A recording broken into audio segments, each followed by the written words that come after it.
Pilipinas, una sa ating mga balita. Sinibak sa pwesto ang 7 immigration officers na idinadawit sa kasong human trafficking kaugnay ng mga Pinoy na nailigtas mula sa sindikatong scammers sa Myanmar. Ang siste, palalabasing turista ang mga biktima bago sila tangayin sa ibang bansa sakay ng isang bangka. Una sa balitang yan, si Sherwin Alfaro.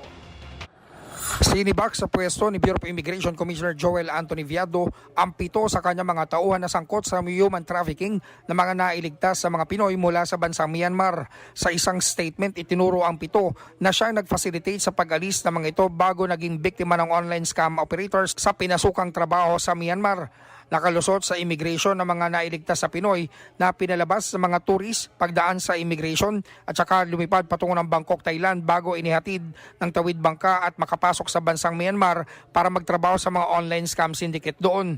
Dumating simula kahapon mula sa Myanmar ang mga inirepatriate ng Department of Foreign Affairs, Department of Migrant Workers Affairs, kasama ng OWA, ang mga biktima na aabot sa mahigit sa 200 individual.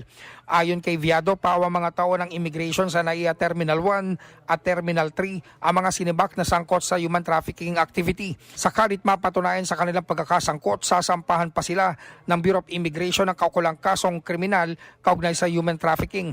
Batay sa datos ng 2024, aabot sa 1,093 na biktima ng human trafficking ang nailigtas ng pamahalaan sa tulong ng Interagency Council Against Trafficking o IACAT.